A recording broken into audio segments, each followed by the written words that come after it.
Hello, my numismatic brothers and sisters. This is Hidden Numismatist back at you again with a feature coin for this Monday. The coin that we're featuring is my 1936 Cincinnati Music Center early commemorative half dollar. Mine was struck in Philadelphia. Both all three mints, Philadelphia, Denver, and San Francisco this year got together to strike this beautiful early commem. Mintage of just a little bit north of 5,000 for each of the mints, but still this is a coin that's not a key or a semi-key in the early commem series by any stretch of the imagination, but still a very beautiful coin that does fit in a typeset of early commems very well. And it's a piece that does deserve recognition without a doubt on a numismatic channel due to its popularity, desirability, fairly low mintage. So that's the coin that I'm going to feature today with you for this Monday. I hope you're doing all well. Let's get started on this beautiful early commem half dollar. The 1936 Cincinnati Music Center half dollar is often cited as one of the early commemorative coins issued for a topic that's questionable regarding its historical significance and primarily for the profit of the enthusiastic promoter. That's very well politely worded regarding its abuse of minting and how it was distributed. Very nice way of putting that in a neutral manner. Officially, the coins were authorized to be commemorating the 50th anniversary of Cincinnati, Ohio, as a center of music and its contribution to the art of music for the past 50 years. The obverse of this beautiful coin features an image of Stephen Foster, who is an important American composer of his era, known for songs such as Oh, Susanna, Camptown Races, and My Old Kentucky Home. Inspirations surrounding this portrait include United States of America, Stephen Foster, America's Troubadour, and half dollar. The reverse of the beautiful coin features a female figure holding a lyre, intended to personify music. I love the reverse, especially on this beautiful coin. It's so artistic and feminine and just really brings out the beauty of the coin. In my opinion, somewhat the reverse looks metallic in nature, even though this is a 50-cent coin from 1936 Mother Mint, Philadelphia, with a mintage of just 5,000. It is a beautiful coin with a beautiful reeded edge, all 90% silver. All of them, Philadelphia, Denver, all the early commems are 90%, but I love it. And we being, this household being music lovers, serious music lovers, this is one that is very, very close to my heart. Playing violin as a little boy in the Suzuki program, and going to my private lessons. My mother would take me to my private violin lessons, and then on Saturdays would be group lessons. And both of my instructors were awesome professional violinists.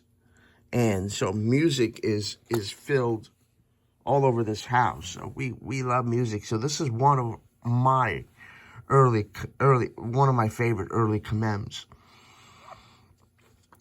And she's holding a lyre to personify music, as I said. The inscriptions on the reverse include Cincinnati, a music center of America, In God We Trust, E Pluribus Unum, Liberty, 1886 and 1926. One thing that I also do love about the early commems is how much there's going on the coin. A lot of the mottos and wordings make the coin look very busy, you know, and I just love how they as if when they issued each one, the intent was in their back of the mind, let's put a lot of stuff, a lot of words, on all of them to make, I mean, seriously, it does add a bit of interesting dialogue and makes these coins excellent conversations with family during dinner,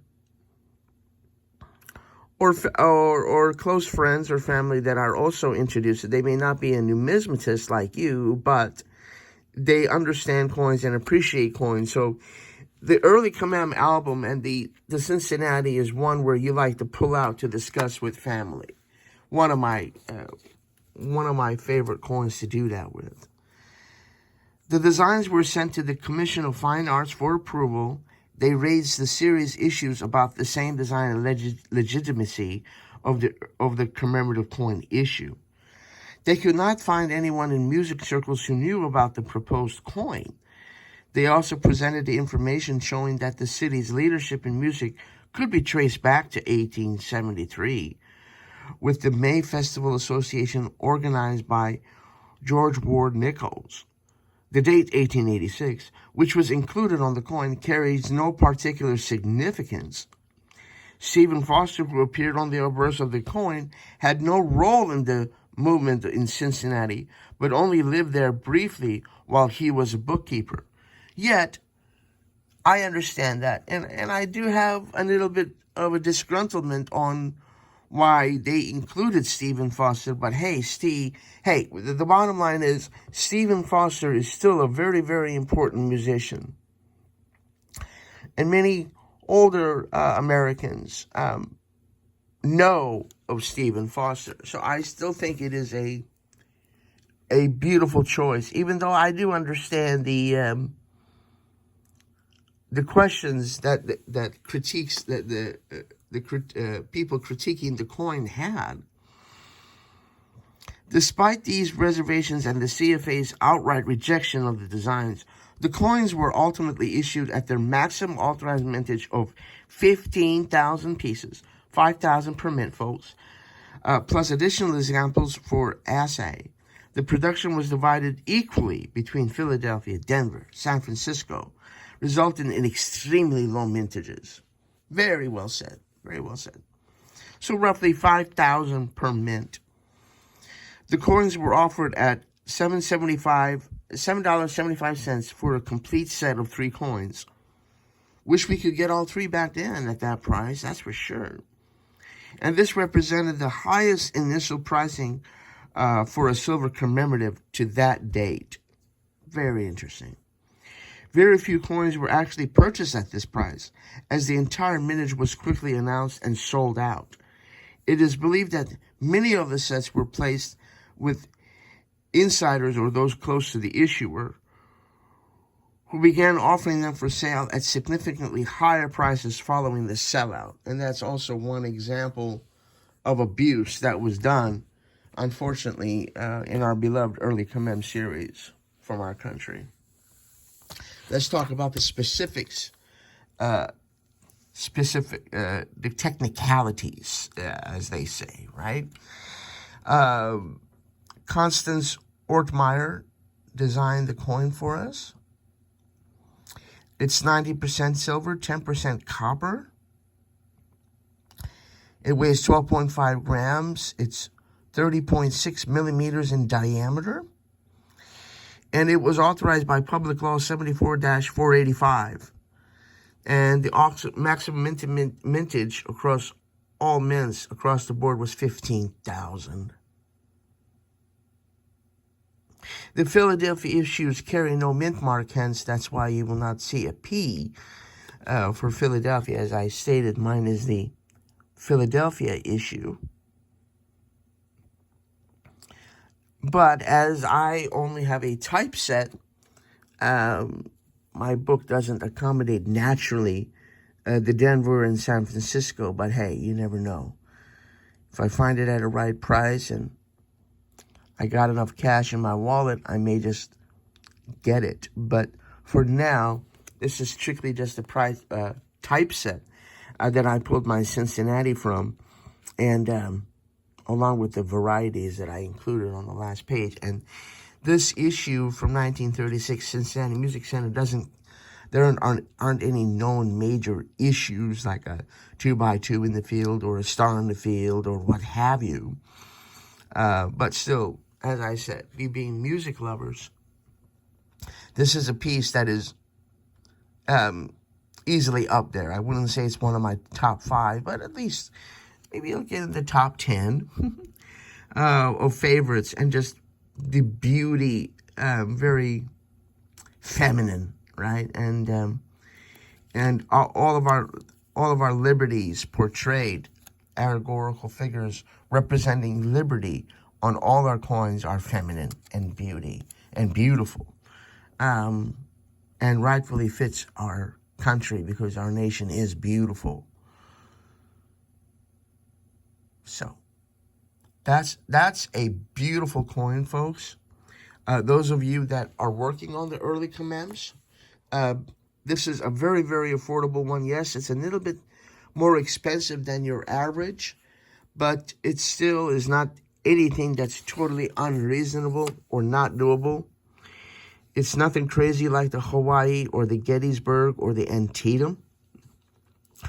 And it's still fair budgeted for the budget conscious collector. So if you don't have one, this numismatist definitely recommends that you do source one out because you won't regret it. It's a beautiful coin. So that's the coin that we're featuring for this Monday, my fellow numismatic brothers and sisters. I hope you enjoyed this piece. Let me know what you think in the comment section and which one that you have, and tell me how you obtained it, how you got it. I'd like to start a new dialogue with you, as always, in the comment section. In the meantime, I do thank you for watching, as always, my friends. Be kind to each other. Take care of each other. And most importantly, may God bless you all. I'll see you next week. Bye.